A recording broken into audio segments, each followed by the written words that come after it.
नमस्कार, news 18 JKLH का digital platform देख रहे हैं आप। मैं हूं आपके साथ प्रिया शर्मा।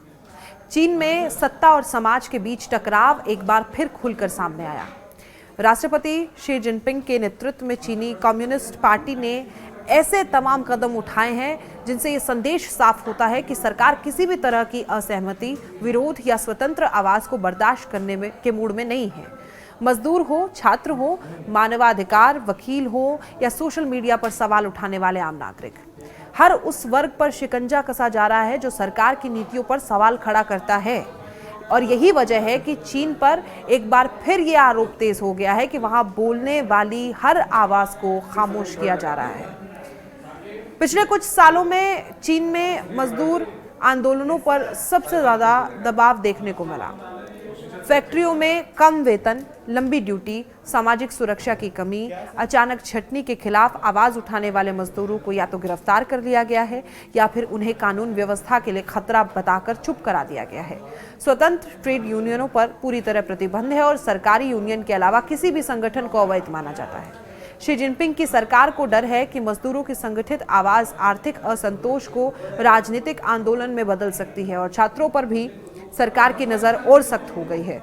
विश्वविद्यालयों में पहले से ही कड़ी निगरानी व्यवस्था लागू है, लेकिन अब छात्रों के विचार, ऑनलाइन पोस्ट और यहां तक कि उनके शोध विषयों पर कोई नियंत्रण बढ़ा दिया गया है और कई मामलों में सामाजिक न्याय, मजदूर अधिकार या लोकतांत्रिक मूल्यों की बात करने वाले छात्रों को विश्वविद्यालय से बाहर निकाल दिया गया या उन्हें पूछताछ के लिए बुलाया गया। चीन की सरकार मानती है कि युवाओं के विचार भविष्य की राजनीति तय करते हैं और इसलिए उन्हें शुरुआती स्तर पर ही अनुशासित करना जरूरी है।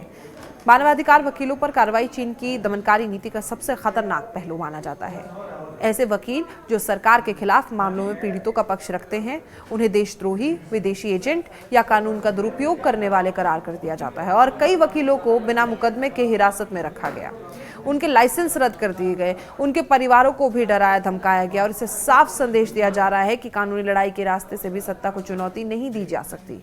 चीन में मीडिया और इंटरनेट पर नियंत्रण पहले से ही दुनिया में सबसे सख्त माना जाता है, लेकिन शी जिनपिंग के दौर में ये और मजबूत हुआ। सोशल मीडिया प्लेटफॉर्म पर सेंसरशिप बढ़ा दी गई, कई शब्द, विषय ब्लॉक कर दिए गए और सरकार विरोधी पोस्ट करने वालों को तुरंत पहचान कर कार्रवाई की जाती है।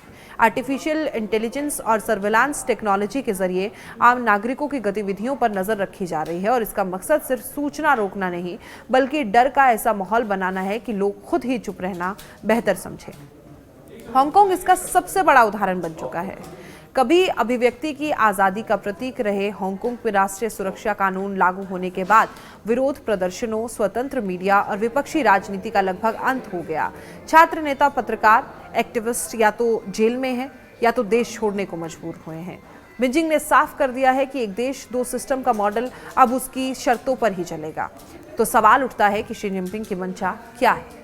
विश्लेषकों का मानना है कि शी जिनपिंग सत्ता को सिर्फ अपने हाथों में नहीं, बल्कि पार्टी के अंदर भी पूरी तरह केंद्रीकृत करना चाहते हैं और उन्हें डर है कि आर्थिक मंदी, बेरोजगारी, रियल एस्टेट संकट और सामाजिक असमानता जैसे मुद्दे जनता के गुस्से को भड़का सकते हैं। ऐसे में अगर विरोध की आवाजें संगठित हो गई तो ये कम्युनिस्ट पार्टी की पकड़ को कमजोर कर सकता है और शी जिनपिंग खुद को चीन के मजबूत नेता के रूप में स्थापित करना चाहते हैं जो किसी भी चुनौती को कुचलने में सक्षम हो।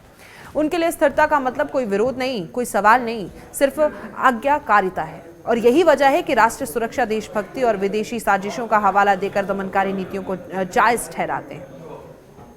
अंतर्राष्ट्रीय स्तर पर चीन की नीति चिंता का विषय बन चुकी है।